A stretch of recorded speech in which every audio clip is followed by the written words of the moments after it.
2025 সালে আপনি চাইতেছেন 8,000 পিস এসে তেলাপিয়া চাষ করবেন। এই 8,000 পিস এসে তেলাপিয়া চাষ করতে কত টাকা খরচ করতে হবে, কত টাকার মাছ বিক্রি করতে হবে, কত কেজি মাছ উৎপাদন হবে এবং কি কোন সাইজের মাছ আমরা বিক্রি করব। আমরা মোটামুটি ভাবে 8,000 পিস তেলাপিয়া চাষ করতে 33% জায়গাতে মাছ চাষ করবো। এই 33% জায়গাতে 8,000 পিস মাছ দিলাম, 4 মাসে মাছগুলো 3 পিসে কেজি চলে আসবে। তার অর্থাৎ 3 পিসে মাছ আমরা বিক্রি করবো।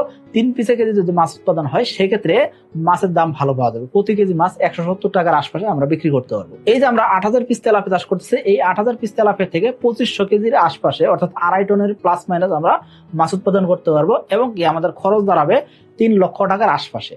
অর্থাৎ 3 লক্ষ টাকা প্লাস মাইনাস আমাদের খরচ দাঁড়াবে। আমরা বিক্রয় করতে পারবো কমপক্ষে 4 লক্ষ টাকার মাছ।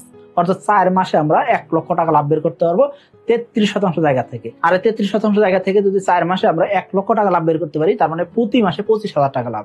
এটা বিশাল অ্যামাউন্টের লাভ। আপনি গ্রামে গঞ্জে বসে থেকে অন্য একটা ব্যবসার পাশাপাশি অথবা কৃষি কাজের পাশাপাশি যদি আপনি মাছ চাষ করেন, সেক্ষেত্রে এই পরিমাণ লাভ আপনি করতে পারবেন যদি আপনি এসে তেলাপিয়া চাষ করেন।